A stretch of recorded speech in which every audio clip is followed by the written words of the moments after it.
Next up, we'll have Professor Rucker Johnson from University of California, Berkeley. Rucker is a member of our research advisory panel for the coalition and one of the leading school integration researchers in the country. So, Rucker.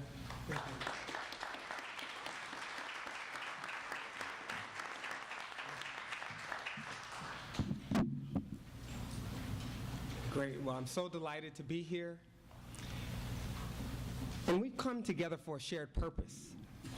And one of the aims is to resurrect the ideal of integration from the grave of the civil rights movement, to invigorate fresh approaches to new and old realities of today's challenges. It was the prescient quote of Justice Thurgood Marshall in his dissenting opinion in Milliken versus Bradley in 1974, in which he wrote, "Unless our children begin to learn together, there's little hope that our people will ever learn to live together." Now, the high point of racial integration of public schools was reached in 1988, when 43.5% of black children attended majority white schools. But by 2015, that percentage has fallen to less than 21%. It has steadily fallen in every year since 1988, a period that also overlaps the trends of rising economic inequality. Now, the progress toward racial and ethnic and economic integration has always been sporadic, frequently one step forward, two steps back, and right now we're trying to reclaim our footing.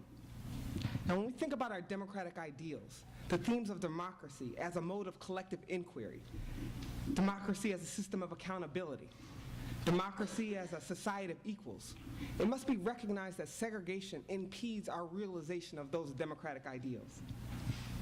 Now, if we consider education policy at the federal level, there's been a focus on Common Core standards, incentives to promote after-school programs and early childhood education, incentives to encourage states to adopt teacher evaluation systems tied to student test scores. But absent is any mention of desegregation or fostering and promoting school integration. School integration has not been a part of the Obama administration's key K-12 education policy initiatives. It was also absent from Bush and Clinton's previously. And yet, desegregation has been one of the most education policy that has proven to have substantial beneficial impacts on minority children's life chances without coming at the expense of the well-being of whites. In my own research on this topic, where I've linked 3 generations of adult outcomes spanning 1945 through the present, where I have been able to demonstrate cohorts that were followed from birth to adulthood, and demonstrated that the first generation cohorts that went from segregated to integrated schools, those black children achieved educational attainments of significant increases among versus previous cohorts, significant increases in college attainments, increases in adult earnings, increases in family income that were corresponding with significant reductions in the annual incidence of poverty in adulthood, as well as reductions in the likelihood of incarceration. And those impacts on educational attainment and earnings were mirrored in subsequent increases in adult health status.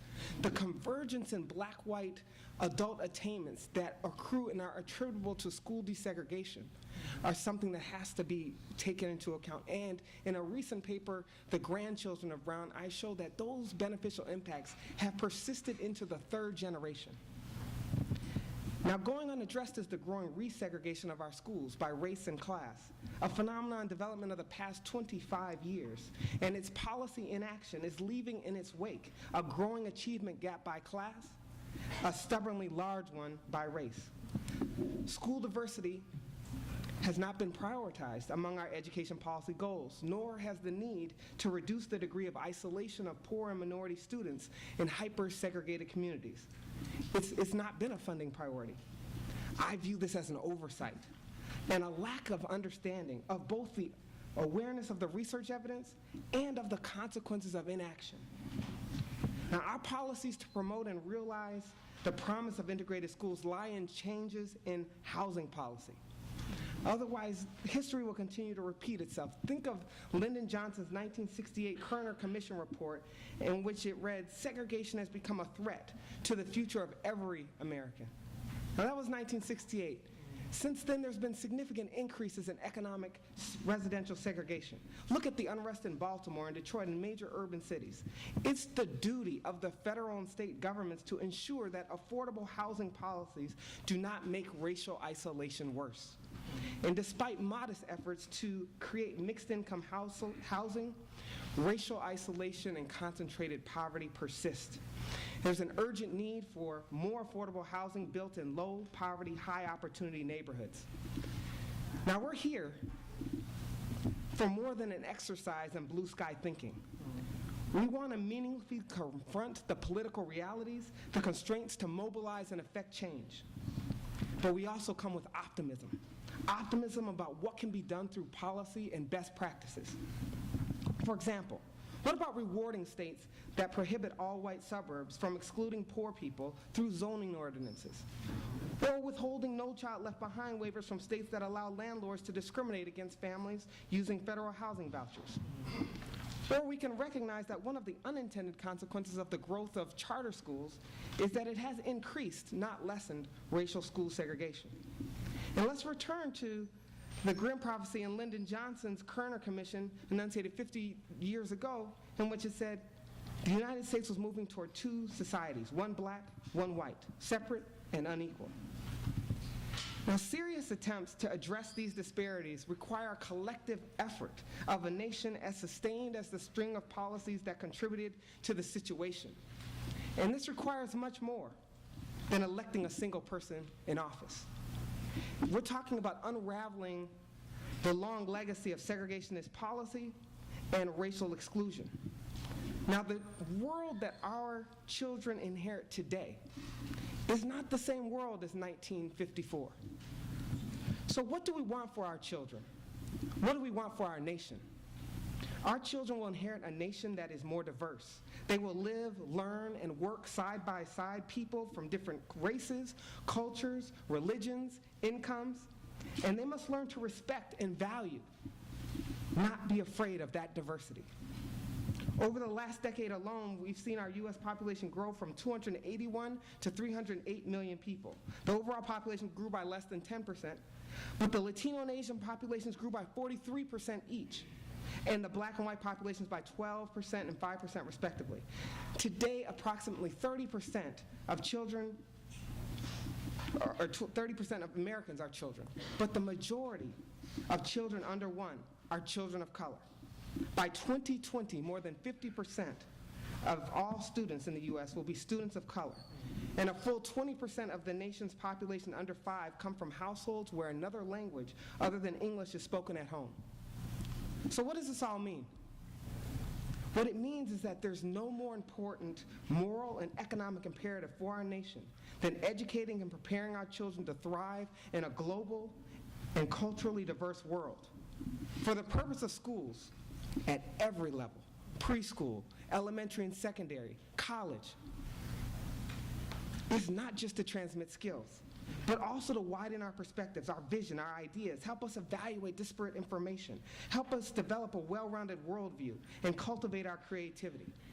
That simply doesn't occur when everyone comes from the same place, when there's no diversity of ideas, thoughts, life experiences, and where there's no wrestling with the divergent ideas and how we may reconcile them. Our children cannot be introduced to diversity as adults and expect to succeed. We must create the conditions in schools and housing in the community where we foster and advocate for our children to be exposed to the rich and diverse cultures that have made America great. But all too often, the geography of opportunity is structured along race and class lines. And the worst kind of poverty of all, hopelessness, the systematic long-term denial of equal opportunity to people based on their skin color and zip code. I put forth to you that segregation, not discrimination, is the principal situational cause of today's inequality and racial stigmatization. These deep structural currents and structural barriers, whether intentional or unintentional, not only keep concentrated poverty in place, but reproduce inequalities in the next generation. Besides integration, how else can the link between public good provision, we're talking about access to quality schools, safe neighborhoods, access to quality health care, How else can we break the link between that quality public good provision and stereotyping and racial stigmatization? It's not just about schooling and housing, but access and exposure to opportunities, about that, like that summer internship opportunity, the networks of opportunity afforded beyond their family situation that middle-class communities provide for their children more consistently. Now, as a professor whose research focuses on the long-term impacts of school integration and the collateral consequences of segregation, I recognize I'm only capable of educating on the important subject and topic of diversity.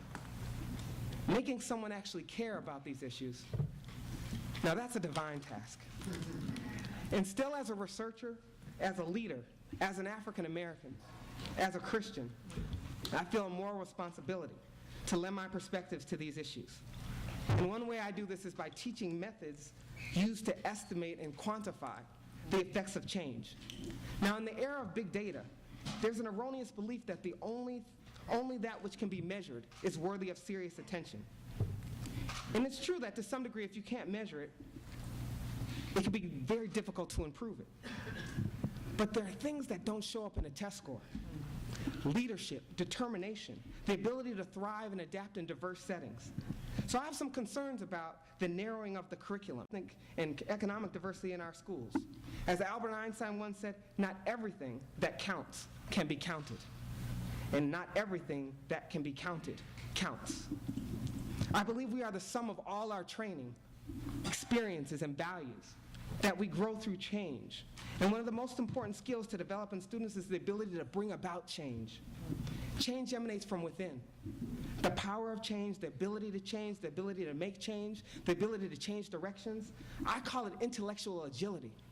It's the ability to anticipate the need for change and the vision to bring it to pass. It's the ability to adapt to changing policy landscapes, economic conditions, environments, and it's the exposure to diversity that is one of the essential experiences that prepares and equips us best for our change agent influential abilities and capacities. Now, change doesn't occur without change first occurring from within oneself, inside an organization, inside an institution. But change requires courage to act even when confronted with others who would use our differences to divide us. To say we want integration is to strive for something beyond desegregation. It's more than tolerance. It transcends any written law or ordinance. It seeks more than equal opportunity. True integration is the state of mind that perceives the need for connecting with someone different from oneself. It is the heart that is unsatisfied with mere coexistence with others. It pursues sensitivity and understanding of the diverse peoples it encounters, the varied backgrounds, ideas, cultures, faiths, and lifestyles represented in the world around us. A truly United States of 21st century America must confront, embrace these challenges head on. Indeed, the growth of and greatness of our democracy ultimately hinges on our ability to take on this mindset and transform race relations to human relations. MLK said, "I have a dream." I believe we all should have a dream. We need dreams. Dreams of change, transformation, dreams of what we can become individually, collectively. For dreams are ideas of what we can become. And when we commit ourselves to those ideas and have community supports and models that reinforce rather than undermine those ambitions, we become something completely different, divinely inspired. All children deserve the opportunity to pursue their dreams. Let's not allow segregation to steal that imagination. The choice for us today is to change course, take action, and thereby save America. Thank you.